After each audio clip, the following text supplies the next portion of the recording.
Ассалаумағалейкум, құрметті көрермендер. Сіздермен иман туралы айтшы каналы. Мен есімім Алмат. Біздер бүгін талқылайтын мәселе дәстүрлі ислам. Неге дәстүрлі ислам талқылаймыз, қазір сіздерге барлығын түсіндіреміз.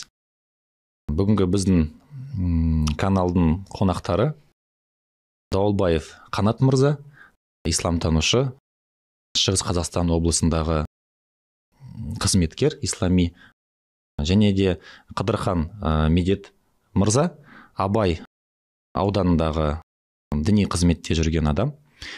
Ол кісілерді бүгін қонаққа шақырдық біз, себебі ол кісілер осы подкасттың қысқаша және де дәл түсініктеме бере алады біздердегі темаларға. Ал енді сіздерге сөз, өздеріңізді қысқаша таныстырып жіберсеңіздер біздің көрермендерімізге. Медет мырза. Ассалаумағалейкум, құрметті көрермендер, құрметті жүргізуші мырза. Енді осылай подкасттарыңыздың алғашқы қадамы құтты болсын. Алла тағала берекесін берсін. Мен өзім Шығыс Қазақстан облысы, Семей, қазіргі Абай облысы, Семей қаласынан боламын. Негізгі білімді, діни білімімді осы өзіміздің Орта Азиядағы жалғыз жоғары оқу орны бар, Нұр-Барак Египет Ислам университеті. Сол жерде білімді тәмамдап, исламтану мамандығын алып шыққанмын. Қазіргі таңда сол Абай облысында діни қызметімді атқарып жатырмын. Ассалаумағалейкум, құрметті көрермендер. Есімім Дауылбаев Қанат, Шығыс Қазақстан облысы. Сонда облыстық мешітте имамдық қызметте қызмет атқарам. Осы енді бүгінгі бірінші осы подкаст дейміз ғой, қазір елдің алдында жүрген. Осы өзекті тақырып қозғалған екен, енді Алла тағала соны өз деңгейінде ашуымызды нәсіп етсін. Амин. Алла разы болсын. Онда бисмилла деп бастайық. Бүгінгі таңдап отырған мәселеміз дәстүрлі ислам. Дәстүрлі ислам деген не? Неге бұл біз мәселені таңдадық? Қазіргі кезде популярный болып кетті, былай қарасақ, айтсақ. Мысалы, Казахстанская правда деген газет бар. Понедельник күні 10 апрель 23 жылы шыққан мақалада жазылған. Мына жерде орысша жазылған, енді қазақшасын таба алмадық, айып етпеңіздер. Аузашар от имени главы государства был произведен в прошлую пятницу в Ахорде. Как считает Касым-Жомарт Токаев, особую важность сегодня имеет продвижение традиционного ислама в соответствии с духовными и культурными запросами нашего общества деп жазылған екен осы жерде. Одан кейін қазіргі кезде кейбір адамдар дәстүрлі ислам дегенді түсінбей жүр дұрыс. Ол қайдан шықты, ол болды ма бұрын, дәстүрлі ислам деген не, қайдан келді, және де шын мәнінде нені білдіреді, сол туралы қысқаша түсініктеме айтып жіберсеңіздер. Жалпы енді дәстүрлі ислам деген бұл кейбір біраз адамдарда дұрыс түсінбей жүр енді. Намазхандардың арасында неге дәстүрлі ислам деп айтасыздар, дәстүрлі емес ислам бар ма, сонда ислам біреу аға емес па дегендей ғой. Енді жалпы дәстүрлі ислам деп бұл жерде президентіміздің айтқаны, жалпы біздің діни басқармада дәстүрлі ислам деп айтуын себебі, жалпы бізде өзі Орта Азияда бекітілген шариғи мектеп бар. Сенім мектебі бар, шариғат мектебі бар. Шариғат мектебінде жалпы фиқ дейді ғой. Содан біз Абу Ханифа мазхабын ұстанамыз, яғни діни жоралғыларымыз барлығы, неке болсын, жаназа болсын, басқа да басқалардың барлығы, шариғатқа қатысты нәрселердің барлығы осы Абу Ханифа мектебінің былайша айтқанда құқықтық жүйесіменен атқарылады. Ал егер сенім бойынша имам Матуриди дейді. Имам Матуридидің сенімі бойынша, яғни бұл да сол Абу Ханифа мазхабы барлығы бір, бірақ сенім дейді. Мектеп болады ғой, әрбір жерде өзі бір жүйе қалыптасқан. Осы Орта Азияға тән сенімде Матуриди ақидасы дейміз, жәнегі фиқ дейді, шариғатта Абу Ханифа мектебін ұстанамыз дейді. Қоса кететін болсам, дәстүрлі ислам, негізі дәстүр дегеніміз не деген болсақ, ол өмір тәжірибесімен қалыптасады дәстүр. Тура сол сияқты біз кезіндегі ежелгі Рим, ежелгі Грек, немесе Мысыр өркениетін қарасақ, оның астарында не жатыр? Дін жатыр. Дұрыс болсын, бұрыс болсын, түбінде дін жатыр. Қарағанда дінсіз қоғам болмаған. Ал енді осы дәстүр, дін арқылы да дәстүр қалыптасады. Осы дін арқылы біздің ислам өркениеті арқылы өзіміздің қазақ жерінде көптеген нері қалған ескерткіштер, архитектуралық іздер, кесенелер, зираттардың барлығына қарасақ, не каллиграфиямен, барлығы арабша өрнектелген, барлығы осы ислам өркениетінің іздері жатыр. Осы өркениетпен біздің қазақ халқының руханияты қалыптасқанын көреміз. Енді осыны Орта Азияда ислам осы қазақ халқы қалай кең тарай бастаған бетте, бізде Орта Азиядан шыққан 13 ғасырда Қызылорда өңірінен шыққан Хусам бин Ас-Сағанақи деген ғалымымыз бар үлкен. Сол кісі немесе тағы басқа Тараз жақтан шыққан Әл-Қауамаддин Әл-Итқани деген үлкен ғалым кісі бар. Осы кісілер және тағы басқа да Орта Азия ғалымдары өздерінің біреуі теологиялық жағынан, біреуі рухани жағынан, біреуі моральдық негізде Құран мен хадиске сүйеніп өздері бізге дінді түсіндірген, жеткізген. Өздерінің салт санасына сай интерпретациялаған, біздерге осыны түсіндіріп қалдырған. Осы жолды біз сонау 10-10 ғасырдан бастап қазірге дейін ұстанған дініміз құқықтық нормада Ханафи мазхабы, сенімдік нормада Матурidi мазхаб дегеніміз мектеп. Матурidi мектебін ұстанамыз. Осы ұстанып келе жатқан дініміз, сонау ата-бабаларымыздан келе жатқан, біздерге түсіндіріп жеткізген ғалымдарымыздың жеткізген діні осы дәстүрлі дін деп қалыптасқан қазірге дейін. Осы дінді біз қазір дәстүрлі дін деп атаймыз. Сонда дұрыс түсінсек, дәстүрлі ислам деген ол жаңағы пайғамбарлық заманнан бері біздің жерімізге келген, жаңағы сіз айтқандай, мысалы 9-10 ғасырлардан бері келе жатқан біздің жаңағы арғы ата бабамыз ұстанған дін, дұрыс па? Неге қазіргі кезде осы дәстүрлі ислам деген түсінік пайда болды? Бұрынғы кезде ол болған жоқ, ол түсінік, мысалы, иә.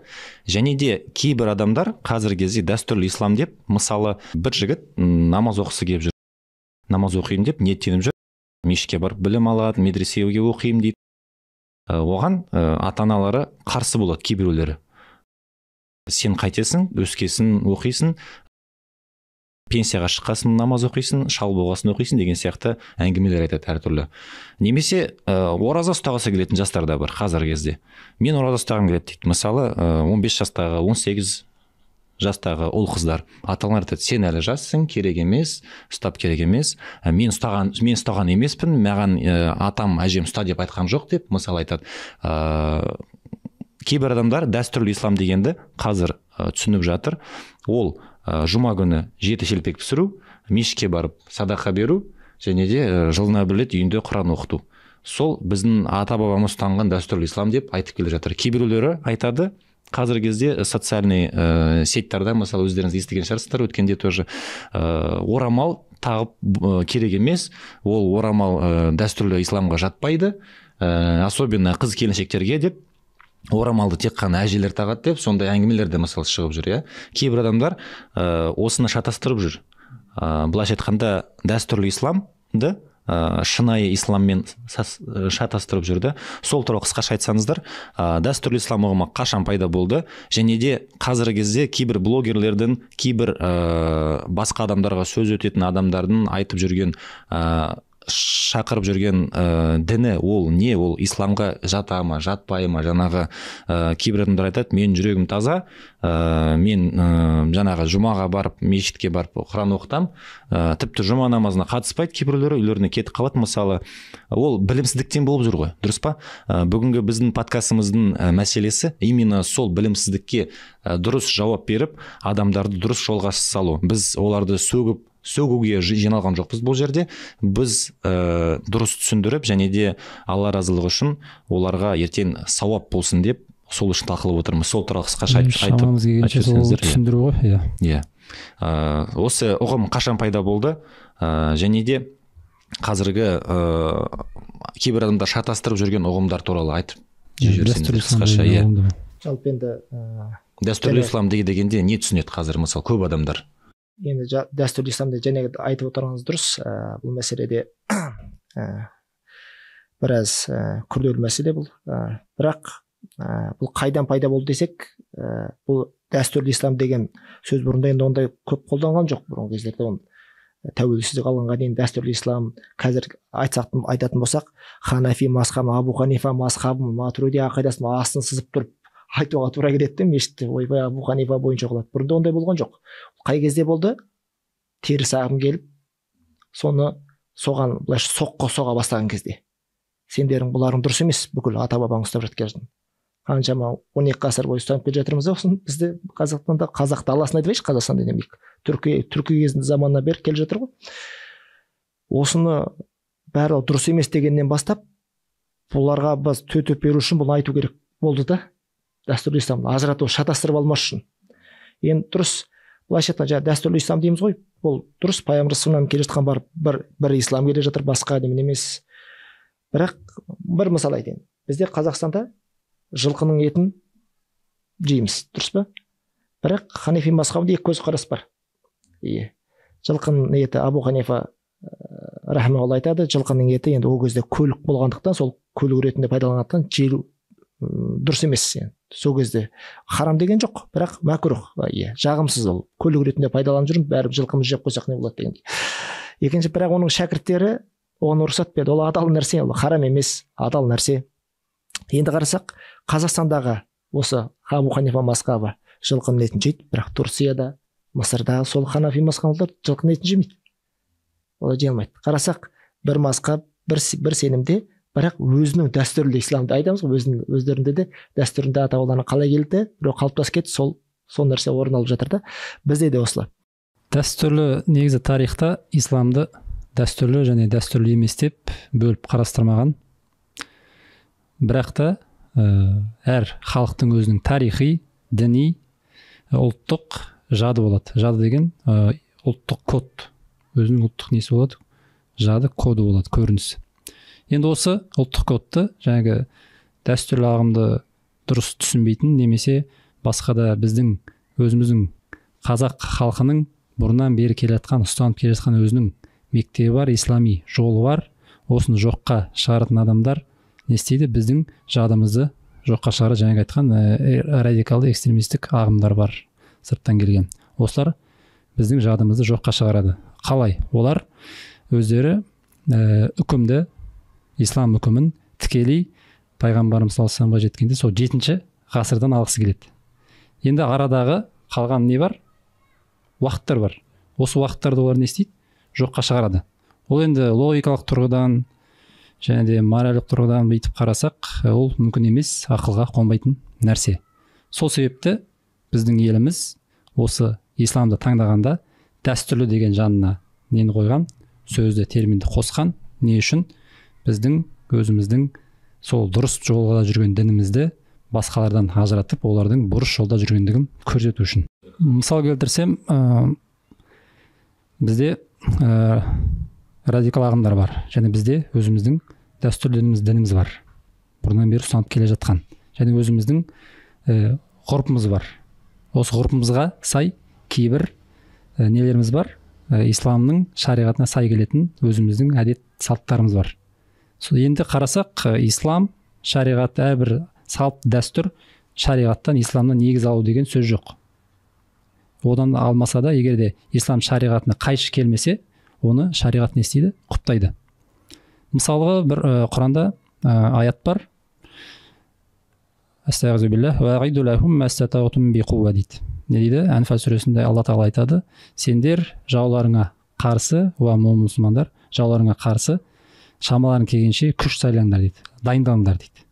Осы жерде пайғамбарымыз заманында не бар? Қандай қару-жарақтар бар? Найза, қылыш, садақ.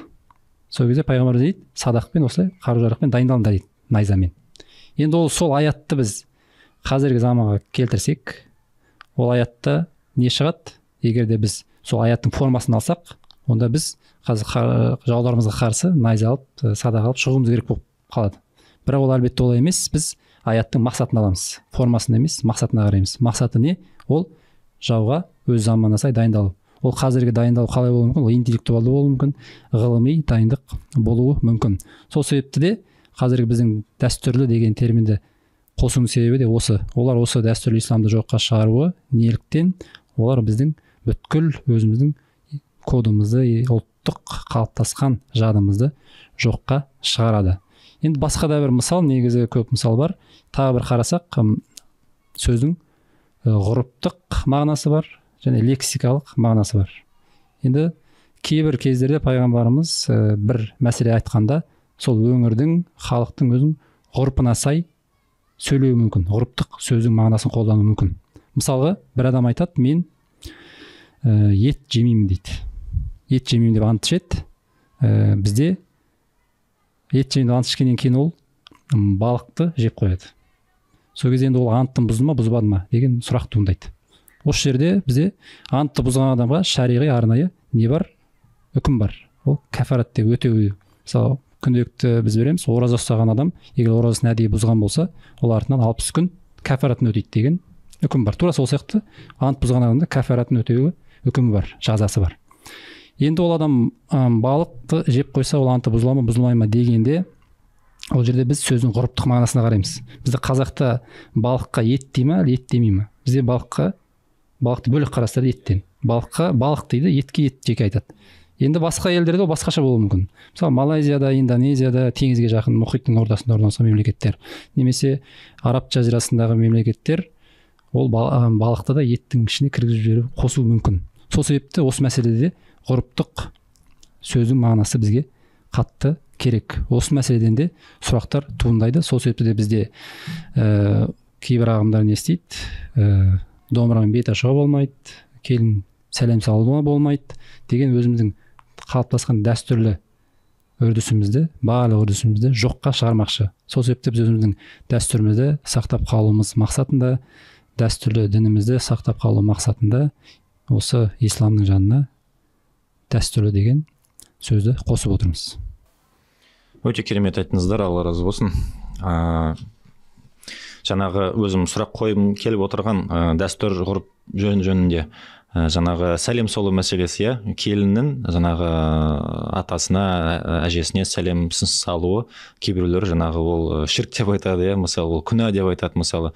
Бірақ ислам дінінде егерде қандай да бір елді мекеннің дәстүрі жаңағы шариғатқа қарсы болмаса, онда оған құпталады. Мен дұрыс түсіндім, солай? Дұрыс түсіндіңіз. Бізде жалпы қазақ халқы әр мәселеде міндетті түрде ол келін сәлем салу болсын, тағы басқа мәселелерде ешқашан оны жаңа ширк деп айттың, ширк дегенді түсіндіріп кетсек, ол Алла тағалаға серік қосу, Алладан басқа тағы да бір құдай табынатын жаратушы бар деп ойлау мақсатындағы мәселе. Яғни адам келін салса, ол Алладан басқа біреуге табынып тұр деген сияқты мағына шығады. Енді ол әлбетте олай емес. Біз қазақ халқы әлі бірден бастап, о бастан құдай аузынан түспеген, құдай қаласа, құдай бұйыртса деген сөздерді қосып айтқан. Сол себепті ол біздің жаңа ғұрып қой. Ешкім оны келін сәлем салбаса ешкім түсініп жатқан жоқ. Ол не істеп жатыр деген сияқты түсінбейді емес, барлығы түсінеді. Барлығы түсінікті. Ол сырттан біреу халқымыздың дәстүрін, салтын білмейтін адам келіп, не істеп жатыр деп сұрақ қойып қалуы мүмкін. Жаңағы бағана жоғарыда айтып кеткен мәселе ғой. Ол біздің арамыздағы бүкіл ғұрыпты, салт дәстүрімізде қалыптасқан барлық діни дәстүріміздің барлығын жоққа шығармақшы, бірақ олай емес. Қазақ халқының өзінің дәстүрі бар, өзінің діни қалыптасқан салты бар, және де өзіміздің арнайы бір сөз бар, айтпақшы, сүннет салтымыз, хадис ғұрпымыз деген керемет сөздер бар. Біздің мақалымыздың өзінің бүткілін қарасақ, барлығы хадиске сай келеді. Алла разы болсын, керемет. Ары қарай қозғалатын болсақ, шынайы дәстүрлі ислам дегенін түсіндік. Енді сол шынайы дәстүрлі ислам, именно ислам діні пайғамбарлық заманнан КСРО-ға дейінгі қысқаша тарихын қалай өзгерді, қашан қазақ жеріне келді, сол туралы қысқаша түсіндіріп жіберсеңіздер. Жалпы енді исламның келуі белгілі, өзі 8-9 ғасыр ғой енді бізде келіп отырған. Садық Бұғра ханы кезінде түркілерде Қарахан әулеті оны не істейді? Кәдімгідей жай ғана ислам дінін ұстанған жоқ, мемлекеттік дін. Былайша айтқан кезде ислам мемлекеті болып қалыптасты да, былай қарасақ оның ешкім астын қазып айта бермейді, бірақ тарихта тұр да, бірақ оны ешкім асын сызып айтпайды, қатты батыр айтпайды да. Былай қарасақ, біздің о бастан келген осы түркі даласына ислам дініне келген кезде қазір мынандай сөз тарап жатыр ғой, араб болма қазақ бол деген секілді. Бұл былайша айтқан кезде исламофобтардың таратып жатқан нәрсесі ғой. Бірақ ондай себебі жоқ деп айтпаймыз, әлбетте. Онда бірқатар себептер бар, айтуының барлығын қана айтпаймыз. Кейбірі білмей айтады, кейбірі бір себептеріне байланысты айтады да ол нәрсені. Енді жалпы дін түркі даласына келгелі дереу ислам мемлекеті болып қалыптасты дейміз. Сөйтіп айтсақ болады. Біздің ата бабамыз ақымақ емес. Ата бабамыз тағы ана болған, мына болған деп айтады ғой. Бірақ ата бабамыз өз еркімен, оны ешкім былайша мәжбүрлеген жоқ. Өз еркімен ислам дінін қабылдады. Өз еркімен ол дәстүрімен қайшы емес екен, дәстүріне керісінше күш береді екен, дәстүрі наоборот ұқсас екен ислам несімен деп бұл нәрсені қабылдап, ол былайша айтқанда сол заманнан бері қазір 12 ғасыр болды ислам ұстап келе жатыр. Ислам тарихы дегенде ең алдымен ол үлкен ғылым, ол үлкен арнайы университеттерде оқылады, кәдімгі бакалавр, магистр, докторант деген дәрежелерге жететін үлкен ғылым. Ал ислам тарихы қай кезден басталды десек, ол алғаш адам алейхиссалам, адам пайғамбар, содан басталып біздің пайғамбарымыз Мұхаммед Мұстафа саллаллаху алейхи уассаламға дейінгі аралықтағы ислам тарихы деп атаймыз. Және де одан кейінгі тарихты да қазірге дейінгі исламға байланысты әрбір мемлекет болсын, ұлт исламмен байланысты болса, ол да ислам тарихына кіріп кетеді. Тура солай арнайы түрк атрак, яғни түркі ислам тарихы деген не бар? Жеке термин бар. Ол да жеке ғылым. Енді бізге түркілерге қашан ислам діні келді десек, оны барын алып қарағанда 5 кезеңге бөледі. 5 кезеңнің алғашқы кезеңі ол қай кезде? Атлақ шайқасынан басталады. Ол 751 жылы болған арабтармен, мұсылмандармен Таң империясы Қытайлар арасында. Сол кезде біздің ата-бабаларымыз сол мұсылмандар жағына өтіп қарсы соғысқан. Сол кезден бастап ол қай ғасыр? Ол 8-ші ғасыр. 8-ші ғасырда басталды. Сол кезде басталды алғаш мұсылмандар мен түркілердің жолығуы, кездесуі. Бірақ оның алдында бір нәрсені айтуды ұмытып кеттім. Оның алдында пайғамбарымыздың саллаллаху осы түркілер жайында айтылған хадистері бар деп келеді. Осы бір мағынасын айтып кетсек, ол айтады, өз сахабаларына айтқан, Қазуин деген жақта, яғни Каспий теңізінің ар жағында беттері жалпақтау келген, үстілеріне киіз, яғни тері киген сондай халық болады. Олар сендерге тиіспесе, сендер де оларға жоламаңдар деген мағынада хадистер бар. Және де бізде ислам тарихында ғалымдарымыз айтады, ислам тарихының гүлденуіне үлес қосқан негізгі 3 мемлекет бар дейді. Олар біріншісі әлбетте арабтар. Олар өйткені Алла тағаланың қалауымен пайғамбар жіберілген, оларға кітап түсірген, Құран кітабы ол араб тілінде түсірілген. Сол себепті ол заңды нәрсе. Екінші ол парсылар. Парсылар ол мемлекеттік істі жүргізуде көп үлес қосқан. Мемлекеттік істе тіпті қазіргі кейбір араб болсын, қазіргі Турция, түркілер болсын, біздің саламыз болсын, сол парсы тілінен енген сөздер бар. Қарапайым намазды алсақ, ол не? Парсы тілінен енген сөз. Енді үшінші халықты айтады, ол түркілер. Ең үлес қосқан. Түркілер қай жағынан қосқан? Әлбетте ғылым жағынан да үлес қосқан, бірақ ең негізгі мәселені айтады, ол осы исламның жерінің кеңеюінде түркілердің қолбасшыларының қосқан үлесі өте зор деп келтіреді. Осы кезден бастап, түркілермен жолыққаннан бастап, бірінші кезеңді осы 8-ші ғасыр мен 13-ші ғасыр аралығындағы аралықты не істейді? Бірінші кезең деп қарастырады. Түркі исламын қарастырғанда. Енді осы кезеңде біз білеміз, Қарахан мемлекеті 10-ші ғасырда өз мемлекетін, мемлекеттік дін деп ислам дінін жариялаған. Одан кейін осы ғасырда көптеген ғалымдарымыз шыққан Орта Азияда. Орта Азияда үлкен мемлекеттік, үлкен не болған? Оқу ордасы болған. Осы жерден Бұхара жерінен болсын, Самарқанд жерінен болсын көптеген ғалымдарымыз шыққан. Айта кетсек, мысалы Махмуд Қашқари. Ол тіл маманы болған. Тіл маманы, енді арабтарға дін келгеннен кейін, ол арабшаны түркілер білмейді, арабша. Оларға дінді түсіндіру керек болды. Сол кезде осындай тіл ғалымдары шығып, осы мәселелерді түркі тілінде түсіндіріп берген ғалымдарымыз шықты. Ахмет Яссауи деген ол кісі үлкен үлесін қосқан осы ислам дінін түркі тілінде, өзіміздің тілде, қазақ елінде, қазақ сахарасында кеңінен тарауына. Енді келесі екінші кезеңді қарастырады, ол 13-ші ғасырдың екінші жартысынан басталады. Ол Алтын Орда. Мысалы Жошы хан ұлысына Шыңғыс хан жерді бөліп береді, Енесей мен Дунайдың арасындағы жерді бөліп береді, ұлыс, сонда Жошы ұлысы. Енді осы Жошының ұлы Берке хан Алтын Орданы басқарады. Сол кезде Алтын Орданың тағына отырғанда ол ислам дінінің жайылуына кең мүмкіндік береді. Медреселер ашады, оқулар, және өздерінің ғалымдарын тарттырады. Осы үлес қосқан Берке хан болады. Одан кейін осыны екінші кезеңде болады. Осы кезеңде де өзінің ғалымдары болған, өзінің исламның арнайы жүйесі болған. Кейін үшінші кезеңді айтады. Үшінші кезең ол Қазақ хандығы кезеңі. Білеміз, Керей Жәнібек Өзбек ұлысынан бөлініп, Шағатай ұрпақтарының ұлдарынан жер сұрайды. Жер сұрағанда осы талас пен шудың арасынан береді жерді.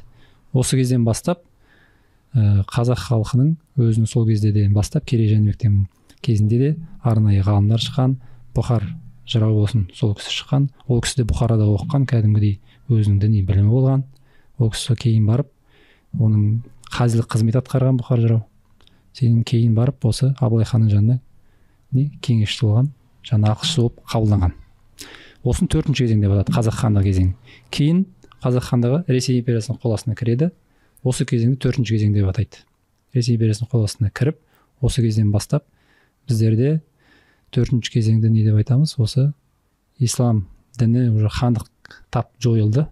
Хандықтап жойылып, халқымыз үш губернияға бөліп тастады.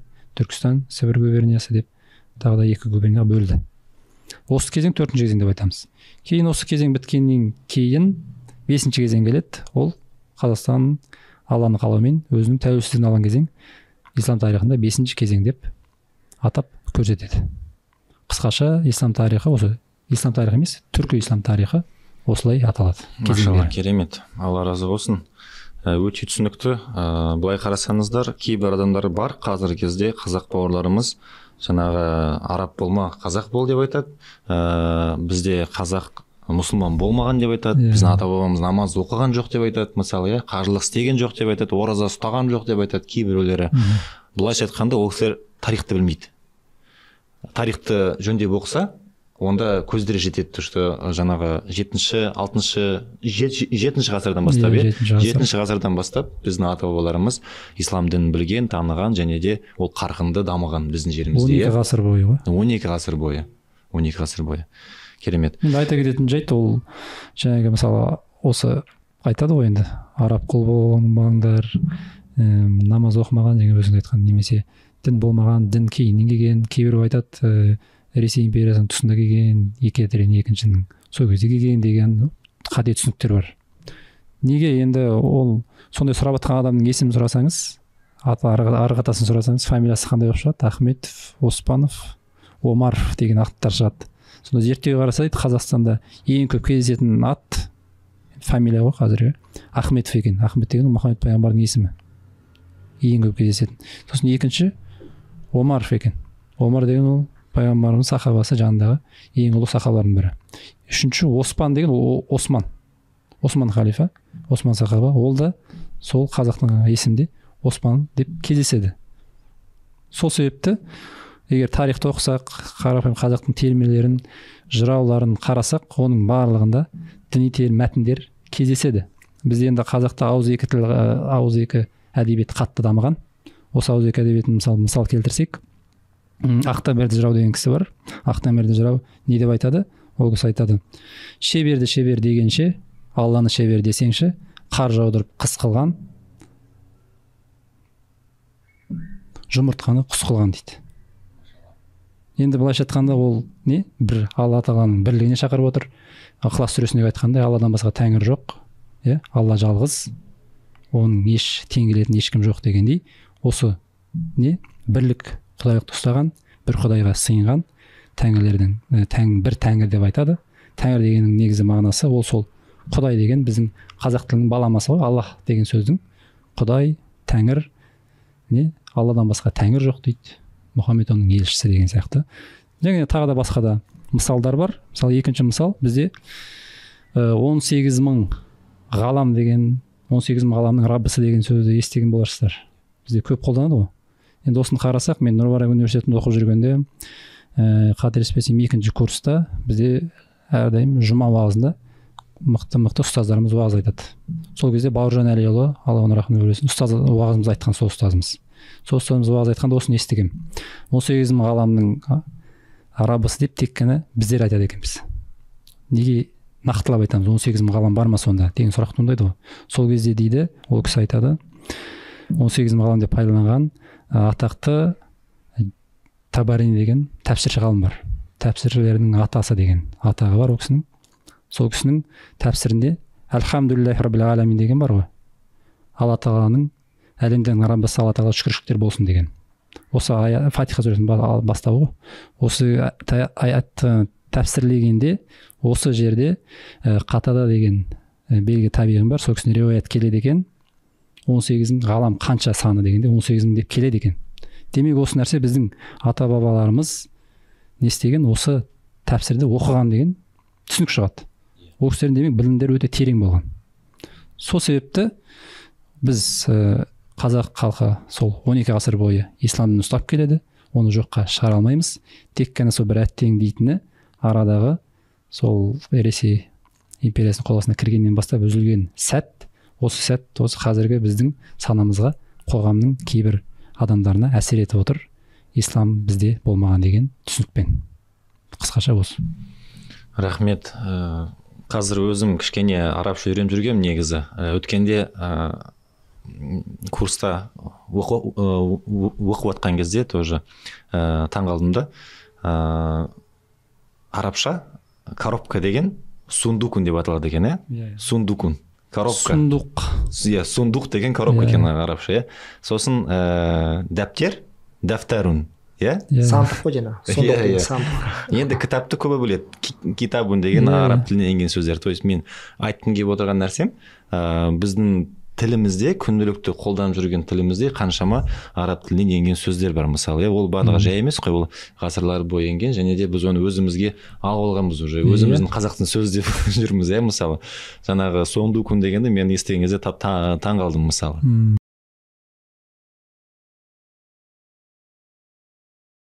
Енді бір таңғалатын нәрсе, біздің тіліміздің лексиконымызға араб тілінен енген 30 мыңдай сөз бар екен. 30 мыңдай сөз бар. Ол ғылыми дерек. Енді қазір біз сен араб қыл болма десеп деп айтсақ, ол 30 мың сөзді алып тастасақ лексикондан, бізде не қалады? Тіліміз бұзылады. Былайша айтқанда балтамен ағаш шапқандай болады. Және де біздің өзіміздің мемлекеттік жүйеміз болған, классификациясы кезінде болмаған деп кейбір айтады, бірақ болғанын қалай дәлелдейміз? Ол мысалы мемлекет деген сөз, оның өзі неден шыққан? Мәмләка, араб тілінен шыққан. Мемлекет, кадр барлығы, демек діни неміз болған, мемлекеттік өзіміз нелеріміз болған, классификацияларымыз болған. Және де ол барлық тіл біздің тілден бұрын асхана, кухнямыздың өзі сол араб тілінен де әсері келген. Араб тілі деп айтпаймыз, ислам деп айтамыз. Өйткені ислам жалпыға. Бізде ойлайды, ислам діні десе, ол тек қана бір ұлтқа қатысты дін деп ойлайды. Мысалға, Мұса пайғамбар Алла тағала жібергенде арнайы елге жіберді. Яхуди, қазіргі еврей айтады, Яхуди еліне жіберді, болды. Демек, Мұса пайғамбардың дінін ұстанғандар ол яхудилер болады. Бітті. Енді тура солай Иса пайғамбарды жібергенде де өзінің арнайы бір қауымға жіберді. Тура солай енді пайғамбарымыз, ең соңғы пайғамбар, ол бүткіл адамзатқа жіберілген. Ол дін тек қана арабтың діні емес. Бізде осындай қате түсінік болғаннан себепті ойлады, ислам тек қана арабтардікі. Демек бүткіл, мысалы кейде ойлайды ғой, мысалы намаз оқымайтын араб болса, намаз оқымай ма не деп таңғалып жүреді ғой. Негізінде ол араб еместен ешқандай артығы жоқ. Қара нәсілді адам ақ нәсілден артық емес. Адам, Алла тағала сендердің сырт келбеттеріңе, кескіндеріңе қарамайды, Алла тағала сендердің жүректеріңе қарайды. Және де адам адамды неден озады? Тек қана тақуалықпен озады деген сөздер бар. Демек бұл жердегі алып шығатын мәселеміз, ислам діні көптеген елдерге өркениет әсер еткен, ол елдерде дамытқан. Тура солай біздің елімізге де ислам өркениет әсер еткен, ол өзіміздің елімізді бірталай шыңдарға жеткізген, дамытқан. Жалпы біздің пайдаланыстағы, қолданыстағы сөздеріміз барлығы ислам, 30 мыңдай дерлігі ислам дінінен енген. Жаңағы жүрегім таза, мен басқа адамдарға қиянат жасамаймын, самое главное жақсы адаммын деп кейбір адамдар былай қарасаңыз өз-өздеріне ақтау іздеп жүреді, намаз оқымау үшін, ораза тұтпау үшін. Оның қандай артында жаман нәрселер болуы мүмкін, осылай ойлайтын, осылай өмір сүретін, және де өзінің жанындағы адамдарға осы қағиданы үйрететін адамдарға кішкене түсіндіріп жіберсек, негізі ол айтып жүргендері дұрыс па, оны қалай дұрыстау керек, алла тағала оған сауап бере ме, адамның жүрегі таза болған үшін. Жаңағы кейбір адам айтады, мен 5 парызды орындамаймын, главное мен жүрегім таза, біреудің ала жібін аттамаймын, болды, осы маған жетеді деп айтады мысалы кейбір адамдар. Сол адамдарға қысқаша түсіндірме айтып жерсеңіздер. Жалпы жүрегім таза деген енді дұрыс, бірақ кейбір сылтау ретінде де қолдану мүмкін, бірақ барлығы емес. Енді ең бастысы айту, жүрегі таза адам ешкімнің ала жібін аттамау керек екенін түсініп жатыр. Құдайға шүкір де, бір былайша айтқанда бұрынғы ата-бабалардан алып дініміздегі сенім бар да, алла тағала сенің жүрегіңе қарайды екен. Дұрыс, негізгі ойы дұрыс, адам жүрегіне қарайды. Сен біреудің ала жібін аттамауың керексің, біреуге жаманшылық жасамауың керексің, жаман ойламауың керексің, жаман сөйлемеуің керексің. Оны түсініп тұр да, бір жақсы, жүрегі түсініп тұр, ол жақсы. Бірақ ол дұрыс, жамандық күнәні жасамау керек. Бірақ ана жақта парызды орындау керек екенін неге сол жағынан түсіндік дұрыс болмайды, өйткені оны жаңағы былайша айтқан кезде жаңа айтты, совет үкіметі атеизм деді ғой, енді құдай жоқтықты қолданған кезде соққы бір жосты істеді, құлшылыққа істеді ғой. Бірақ мына жағына біреуге жамандауға болмайды деген сөздерді олар да қарсы шыққан жоқ, оны айтпаңдар деп оны қостады. Ол нәрсе қалып қалды. Олар да қостады совет одағы, біреу дұрыс, біреу жамандауға болмайды, біреудің артынан зұлымдық жасауға болмайды, біреуді ұрлап кетуге болмайды. Олар да қостап тұр соны. Сол нәрсе ол қалып қалды, оған ешкім қарсы шыққан жоқ. Бірақ мына құлшылық, ғибадат, Құдай деген нәрсеге Құдайды жоғалта алмады енді көбінесе бірден саран ғой. Бірақ құлшылық деген нәрсені істеп жатады, саған осы жеткілікті. Бірақ мына нәрсе бар да, енді ла икруха фид-дин дейді ғой Құранда, дінде зорлық жоқ дейді. Алла тағала Құранда пайғамбар саллаллаху алейхи дейді, сен тек қана ескертушісің дейді. Енді бұл мәселеде негізінде адамға, бірінші ондай адамдарға ең алдымен жаратушысын тану керек. Өйткені адам өзін жаратушысын танымай, ол намаз оқыса да, ертең ол адам сол намазын тастап кетеді, өйткені мән мағынасы жоқ. Ол не үшін оқып жатыр, кім үшін оқып жатыр, қалай оқып жатыр, оның астары неде деген сияқты сұрақтарға жауап таппайды.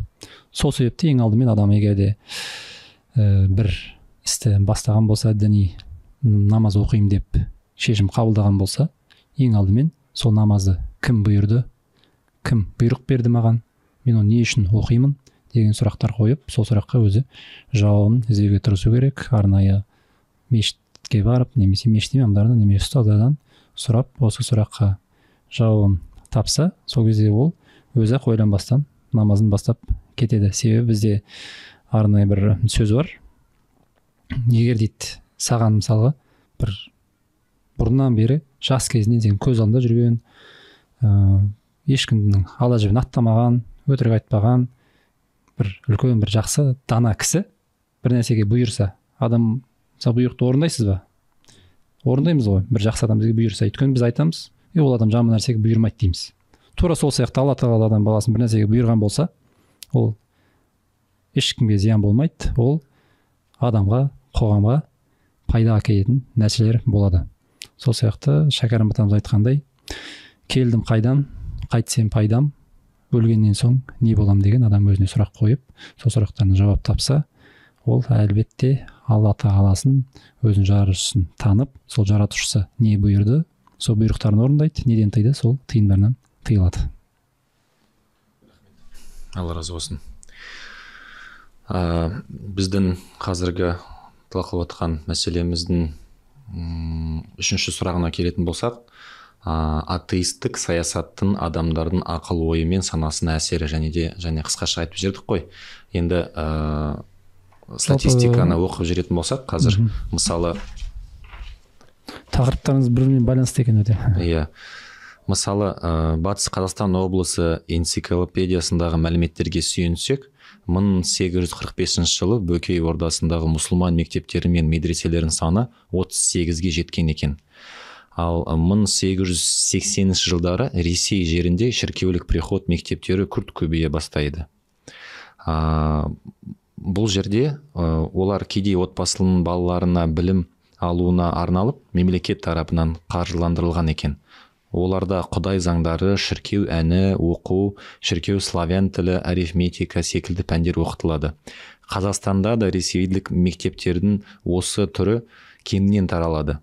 1909 жылы бір ғана Ақмола өңіріне келушілер есебінен қаржыландырылған 152 шіркеулік приход мектебі болғаны жөнінде деректер бар. Жаңағы сіз айттыңыз ғой, Қанат мырза, шоқындыру саясаты деген сияқты. Міне осы деректер осыған дәлел болып отыр. 1909 жылы Ақмола өңірінде 152 шіркеулік приход мектебі болған екен.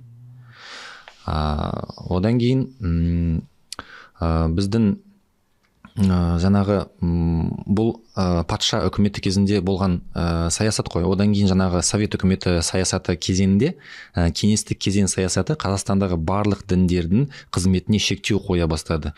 Екінші дүниежүзілік соғыстан кейін де діни ғибадат ғимараттарын салынуы барынша шектелді. 1960-1980 жылдар аралығында 28 мұсылман мешіті ғана жұмыс істеген екен Қазақстан жерінде. 28 мұсылман мешіті ғана жұмыс істеген. Тек қана тәуелсіздік қарсаңына қарай олардың саны 68-ге жеткен екен. Былай қарасаңыз. Одан кейін Ақмола аймағында 1923 жылы 42 медресе болса, 42 медресе, балаларға тәлім беретін, білім беретін орындар. Ал 1986 жылы, 60 жылдан кейін медреселердің саны 13-ақ болған екен Ақмола облысында. То есть 3 есе азайып кеткен. Осы деректер дәлел болып отыр жаңағы сіздің сөз. Атеизмнің негізгі мақсаты ол әлбетте адамды өзінің сенімнен айыру. Ол өзінің сенімнен айырылған адамды құрту, басқару, бақылау оңай болады. Конфуцийдан сұрайды. 3 нәрсе сұрайды. Сенім, әскер, тамақ. Енді осының екеуін таңдау керек болса, қайсысын таңдаймыз дегенде, жақсы әскер қажет емес, тамақпен, сеніммен дами береміз дейді. Сөйтіп енді тамақпен сенім қалды. Екеуін қайсысын таңдаймыз дегенде, тамақсыз аш жүрген, бірақ сеніміне бекем тұратын халықтың болашағы жарқын болады деп айтқан. Демек, ең халыққа керек нәрсе ол сенім. Ал сол кездегі құдайсыздық саясат сол бізді өзіміздің сенімімізден айырып, ертеңгі келетін ұрпақ өзінің қайдан келгенін білмейді, кім екенін білмейді. Былайша айтқанда, өзінің қандай ұлт екенін білмейтін бір наданға айналдыру. Ол кейін барады да сол мемлекет, қай отар болған мемлекеттің ұлтына сіңіп, өзін мен сол ұлтпын деп есептей береді. Енді біз соған таяп қалғанбыз негізі, бірақ Алланың қалауымен тәуелсіздігімізді алғанбыз. Әйтпесе ол сол кезең-кезеңмен келе жатқан отарлау саясаты болған еді негізінде. Бірақ ол сол үзіліп, Ресей, КСРО құлап, өзіміздің тәуелсіздігімізді алғанбыз. Сөйтіп қазір жаһандану, жандану, рухани даму, дәстүрлі дінімізді дамыту, өзіміздің кім екенімізді, қайдан келгенімізді білу саясат деп айтсақ қой, елімізде сол үрдістер жүріп жатыр. Енді оның барлығы біз аспаннан салбырап кешегені келген халық емеспіз. Біздің өзіміздің сонау бұрыннан бергі қалыптасқан дәстүріміз, дініміз, тіліміз, өзіміздің салт санамыз бар. Оны ешкім жоққа шығара алмайды. Тарихи барлығы дәлелденген ғылыми дәлел-дәйектер бар. Рахмет. Мынау ислам дінінің кеңес одағы кезінде дамуына үлкен үлес қосқан кішкене мағлұмат айтып жерсек, 1941 жылы Орта Азия мұсылмандарының діни басқармасы құрылған екен.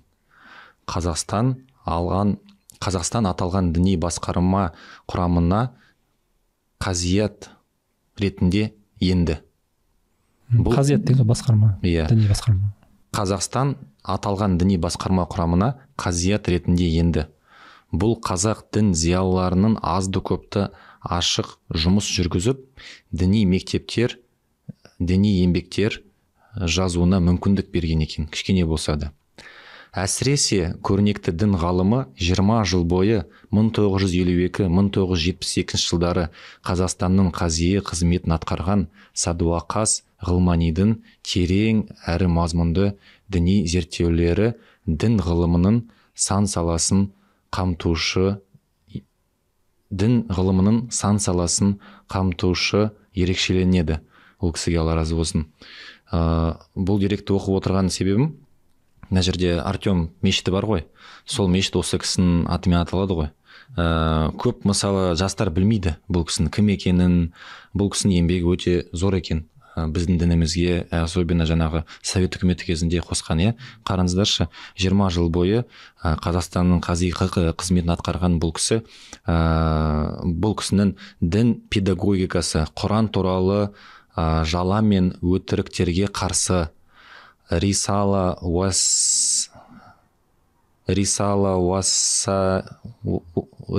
Васатина Махмуд Шальтут тафсирінің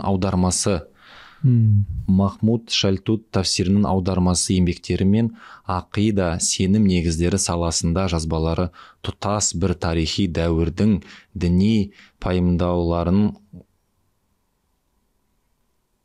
қорытқан жүйелі ізденісінің жемісі болып есептеледі.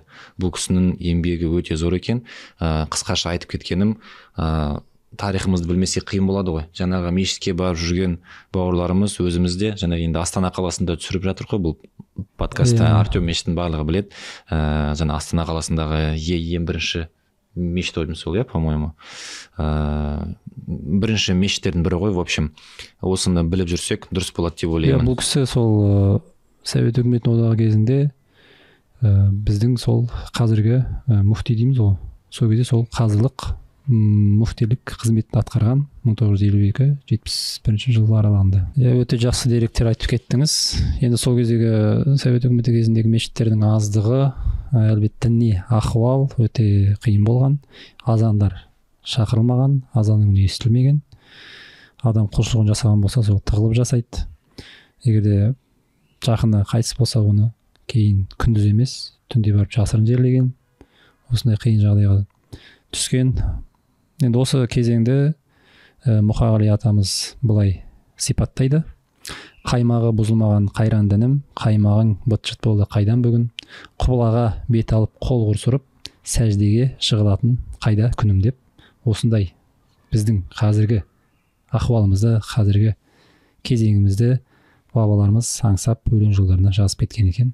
Ол да болса сол біздерге қазіргі адам өзінде бар нығметті сезінбейді ғой. Адам күнделікті мысалға көзін ашып жұмады. Оның өзі үлкен нығмет. Қабақ дейміз ғой. Бұл не? Адамды көзге бір нәрсеге лақтырсаңыз, адам өзі рефлекторына бірден жұма қояды. Оның өзі не? Алла тағала берген нығмет, бірақ осы нығметті қолда тұрған алтынның қадірін біле бермейміз. Сол себепті қазір Алла тағала бізге тәуелсіздігімізді берген, азандар еркін шақырылады, намаздар еркін оқылады. Адам егер діни сауатымды ашам, діни ғылымды меңгерем десе, оған жол ашық, ешкім тосқауыл болмайды. Сол себепті осындай бейбіт өмірде барша халайық, барша адамзат осы елде тұрғаннан кейін тарихымызды, дінімізді, тілімізді мейлінше дамытып, білімді меңгеріп алуымыз керек. Ислам ғалымдарын айттық қой, тағы бір жақында ғана оқыдым статьяны. Әз-Захрауи деген ғалым болған 9 ғасырда. Сол кісі хирургиялық жарақаттан кейін соны тігу керек қой.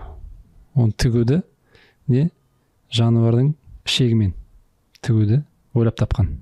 Сөйтсе жануардың ішегімен тіккен жара ол не тез жазылады, оның тыртығы қалмайды, және де ол не адам денесіне тез сіңіп кетеді екен да. Енді осыны ойлап тапқан ислам ғалымдары. Ал енді Ибн Сина деп жатырмыз. Енді оның да қазіргі медицина деген бар ғой, соның термині сол Ибн Синадан басталады. Медет деген көмек, сина деген синадан көмек деген мағына шығады. Көмек, жәрдем.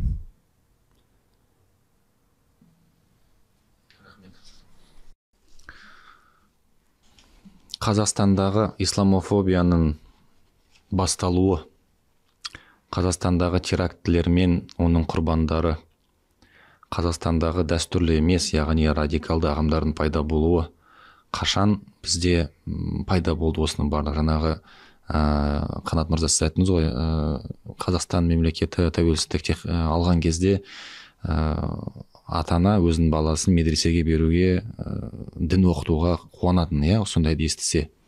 Намаз оқитын адамды көрсе, қуанатын адамдар.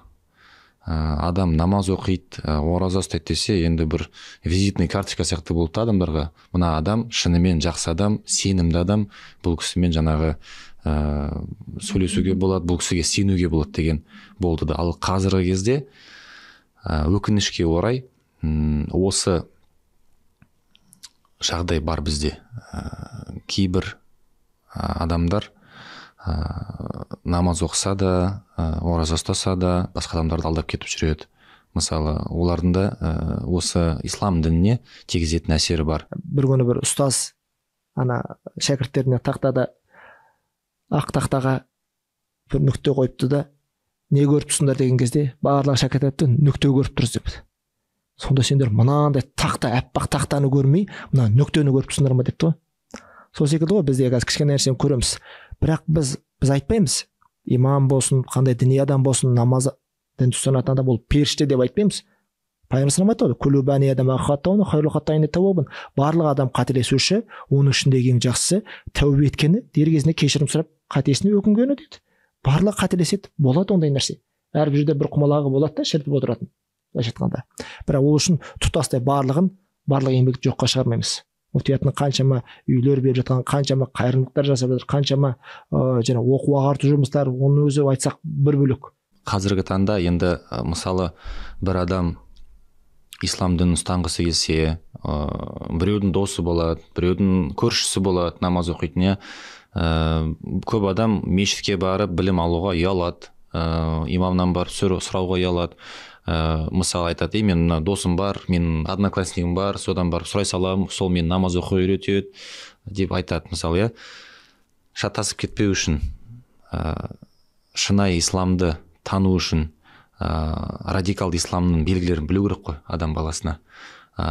Егерде адам радикалды исламды ұстанып жүрсе, жат ағымды ұстанып жүрсе, оның қандай белгілері болады екен, қалай оны анықтауға болады екен. Және де екінші сұрақ, шын мәнінде дәстүрлі исламға, шынайы исламға қайдан үйрену керек? Радикалды исламның белгілері және де дәстүрлі шынайы исламға қайдан үйрену керек? Сол туралы айтып жүрсеңіз. Енді ислам тарихында ең алғашқы осы экстремистік радикал топ болып шыққан ол харажиттер деп аталады. Ал кейін оның алдында да басқа діндерде не болған? Радикализм болған. Мысалы ол иудаизмда сикари деп аталады. Сикари деген мысалы қанжаралады да пышақталып өздерін істейді. Ал енді екінші ол Европада білесіздер, не болды? Жаппай шіркеу нерді өртеді, не деп? Ведьма деп өртеген болды. Инквизация болды. Осы да неге жатады? Радикализмға жатады. Радикализмнің мағынасы не ол? Шеттен шығу, асыра сілтеушілік деп аталады. Ал енді біздегі радикализмнің, радикал діндердің негізгі екі белгісі бар. Бізбен айырмашылығы. Бізде бірінші біз ұстанатын жол, ол не? Біздің умеренный ислам дейді ғой, орта жолда ұстанатын исламымыз бар.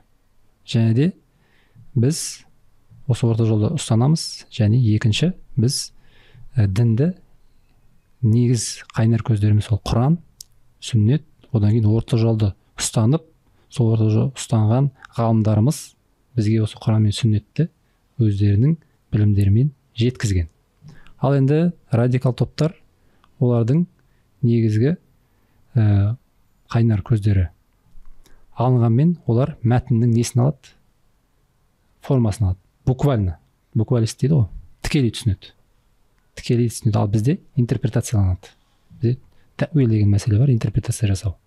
Және екінші мәселе, ол сол топтар оларға не береді? Еркіндік береді. Қалай? Құран бар, сүннет бар. Сүннет деген пайғамбарымыздың хадисі. Сен Құранды ашасың, өзің түсіне бересің, пожалуйста дейді. Өз еркіңмен аласың, оқисың, бір аятты оқисың, қалай түсін келеді, солай түсін дейді. Енді сосын хадисі де тура солай. Қалай түсін келеді, солай түсін деп ерік берілген, бостандық. Ал бізде ол жоқ. Бізде өзіміздің ислам дінінен ғылым бар. Оған сол ғылымға кіру үшін арнайы көптеген жылдар бойы сен білім алу керексің, арнайы рұқсат алу керексің. Одан кейін барып сен сол салаға кіре аласың, сол саладан не істей аласың, бір өзіңнің пікіріңді айта аласың. Сол негізгі екі айырмашылық осында. Аятты, Құран аяттарын тікелей түсінеді олар. Және екіншісі, сол Құран аятты өздері мынау былай деп не істей береді? Үкім бере береді. Негізі адам тіс ауырса, тіс дәрігеріне барады ғой. Немесе шашын қияйын десе, кәдімгі арнайы шаштаразға барады. Көз ауырса, көз дәрігеріне барады. Енді одан да маңыздырақ болған, өзінің дінін үйрену үшін ол да не істеу керек? Өзінің маманына бару керек. Ол мамандар өзіміздің Қазақстан мұсылмандар діни басқармасымен тағайындалған ресми мешіттерде мамандарымыз бар. Ол жерде имам болуы мүмкін, болмаса оның көмекшісі наиб имам болуы мүмкін. Немесе арнайы медреселер бар. Және де бізде жыл сайын имани жаз деген жазғы сауат ашу курстар өтеді. Ол жерде сол балдарыңызды, қыздарыңызды сол жазда уақытын бос жібермесін деп сол дәріске жіберіп, иманмен сусындасын. Ол жерде тек қана Құран жаттатып, немесе тағы иманның шарттарын жаттатып басқа да істемейді. Ол жерде өзіміздің қазақ зиялыларын оқытады, қазақ тарихын оқытады, өлең жырауларды жаттатады. Сол себепті интернеттан сабақ алу мәселесінде өте сақ болу керек. Себебі радикал ағымның 30% осы интернет арқылы сабақ алған екен. Осы арқылы не істеп отырған? Өздері адасып басқа ағымға кетіп отырған. Сол себепті интернеттен алам десеңіздер, арнайы мамандардан сұраңыздар. Осы кісіні тыңдауға бола ма, болмай ма? Мысалы, бүгінгі подкастты көруге бола ма, болмай ма деген сияқты. Бүгінгі подкастты осындай біз сияқты арнайы мамандардан алып, осындай адамның сауатын ашатын подкасттар көрсеңіздер, нұр үстіне нұр болады. Рахмет, Алла разы болсын. Жаңағы интернеттен білім алу, көшеден білім алу деген сияқты мәселеге келетін болсақ, менің досым бар, есімін айтпай қойын. Ол жігіт осы 2016 жылдары ма намаз оқысқысы кеп, сондай ниеті болған. 2016 жылдары намаз оқысқысы кеп ниеті болған. Кімнен үйренгенін білмеймін. В общем, қысқаша айтқанда біреуден үйренген.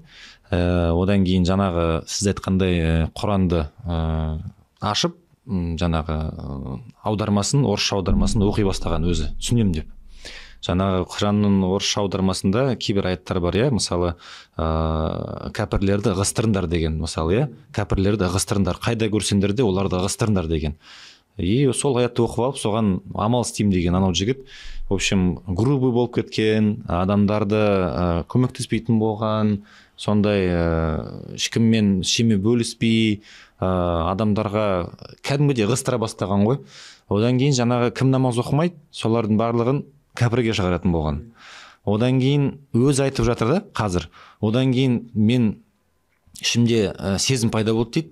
Мен ішімде постоянно тревога, ішімде әрқашан бір агрессия болады дейді. Ішімде бір агрессия, бір тревога, және де өзімнің жақындарыммен қарым-қатынасым бұзылды дейді. ол кісі жаңағы өзінің әкесін айтып отыр, мен әкеммен қарым қатынасым бұзылды дейді. Негізі ол өте тәрбиелі жігіт, жастайынан ата анасы жақсы тәрбие берген, ата анасын да мен білем. Сол жігіт айтып отыр, маған сол түрткі бұрған сигнал болған нәрсе, мен әкеммен қарым қатынасым жаман болып кетті. Біз ұрыса береміз, бір-бірімізді түсінбейміз. Мен оны сыйламай кеттім дейді. Мен сосын өзіме былай қарап ойландым дейді, сен қайда бара жатсың? Сен дұрыс нәрсе үйреніп жатсың ба? Мынау дұрыс емес сияқты ғой негізі деп ойландым да барып медресеге барып білім алдым дейді.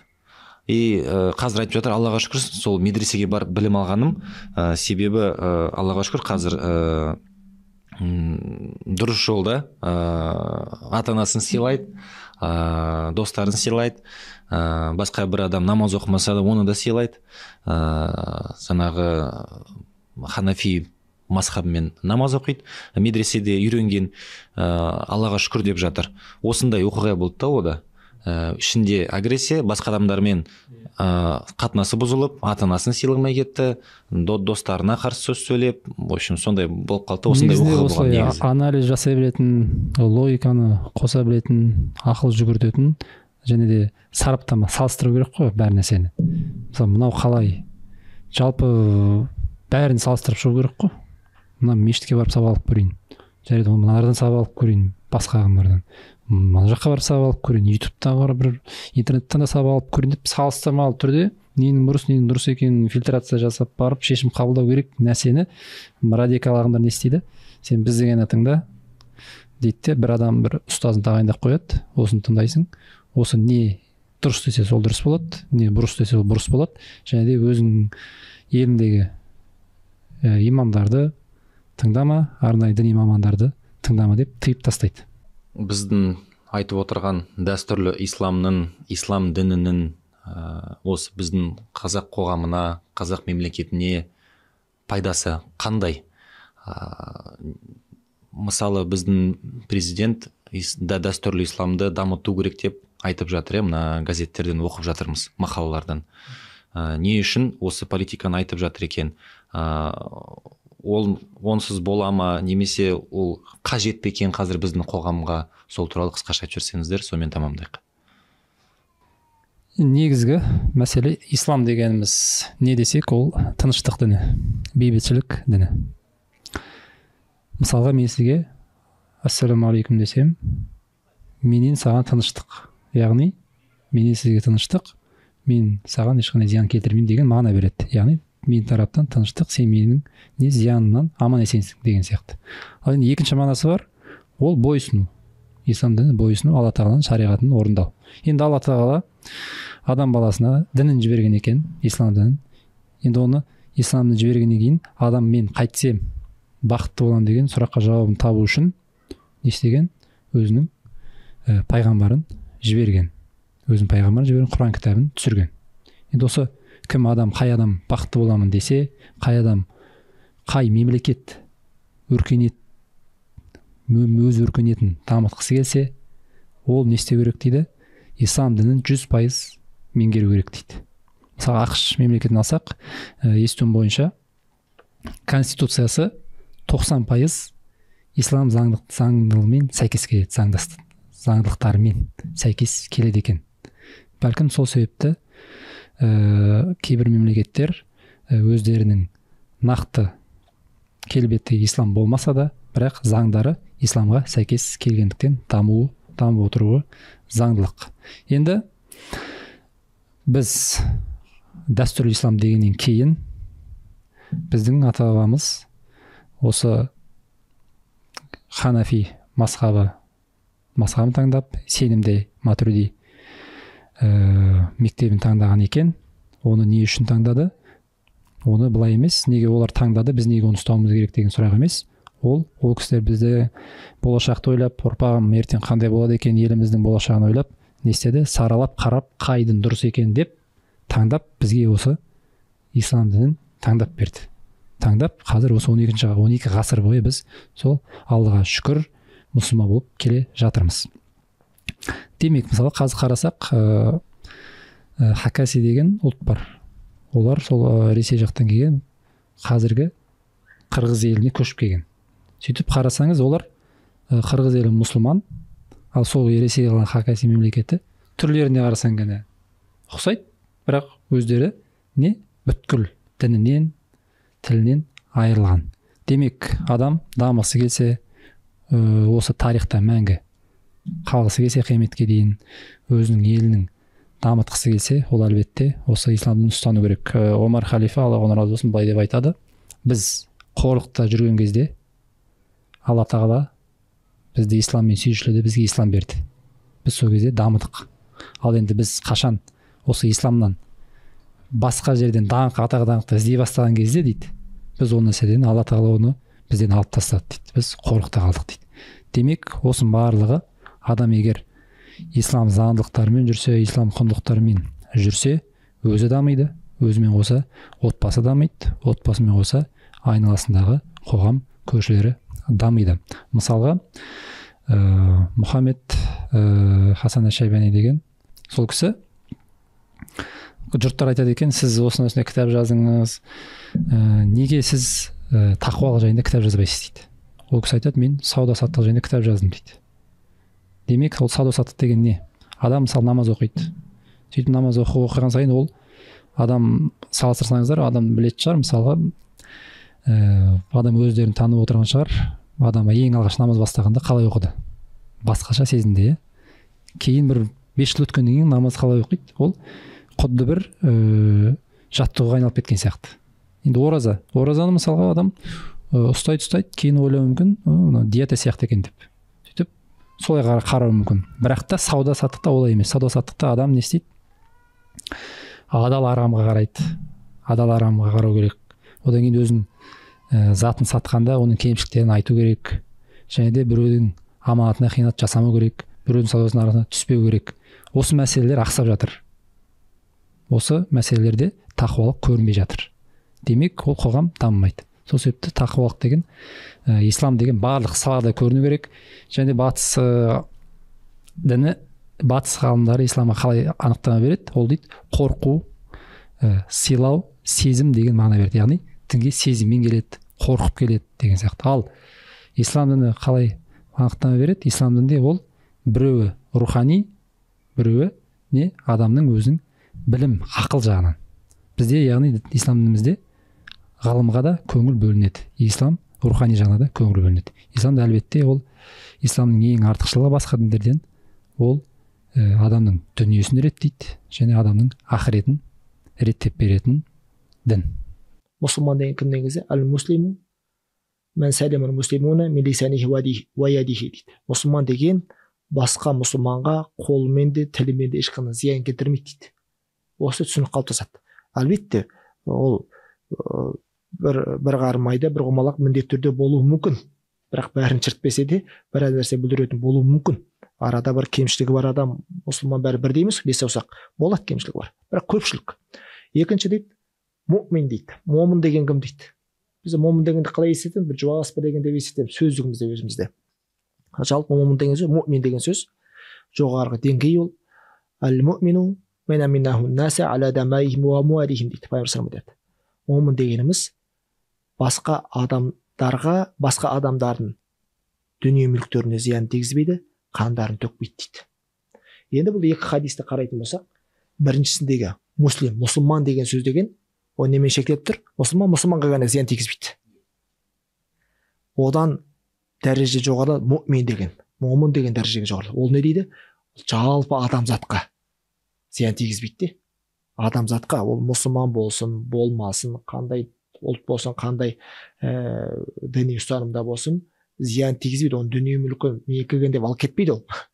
Міне осы нәрсе. Бұл деген сөз діни сауат жоқ адам төгістей алмайды деген сөз емес, әлбетте. Ол бірақ діни сауаты бар адам, былайша дін оны итермелейді, дама деген нәрсеге. Ол өзі білмейді, бірақ дамыдады. Былайша қазір қарасақ, қайырымдылық дініміз неге шақырады? Қайырымдылық жасауға, көршіңмен жақсы болуға, ата-анаңмен құрметтеуге шақырады.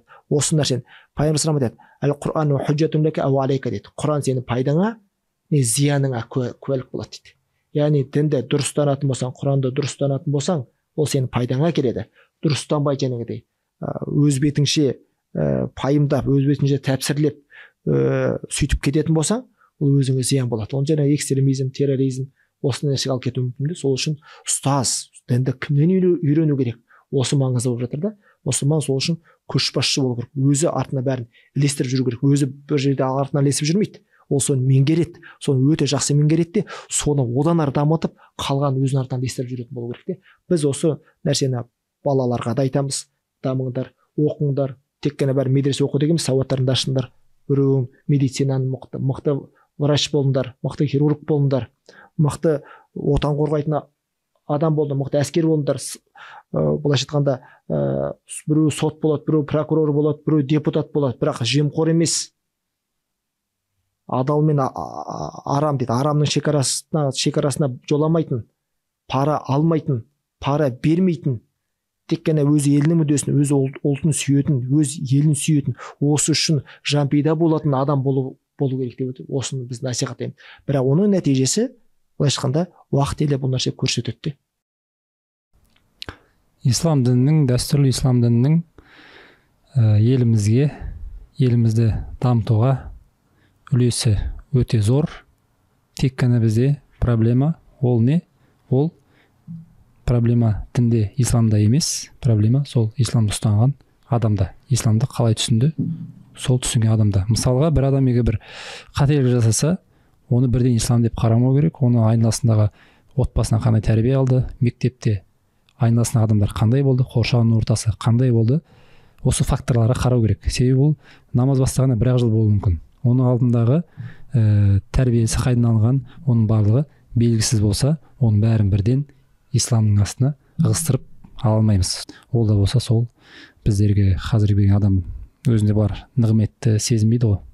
Адам күнделікті мысалға көзін ашып жұмады. Оның өзі үлкен нығмет. Қабақ дейміз ғой. Бұл не? Адамды көзге бір нәрсеге лақтырсаңыз, адам өзі рефлекторына бірден жұма қояды. Оның өзі не? Алла тағала берген нығмет, бірақ осы нығметті қолда тұрған алтынның қадірін біле бермейміз. Сол себепті қазір Алла тағала бізге тәуелсіздігімізді берген, азандар еркін шақырылады, намаздар еркін оқылады.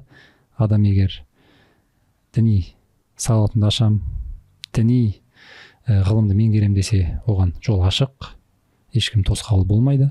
Сол себепті осындай бейбіт өмірде барша халайық, барша адамзат осы елде тұрғаннан кейін тарихымызды, дінімізді, тілімізді мейлінше дамытып, білімді меңгеріп алуымыз керек.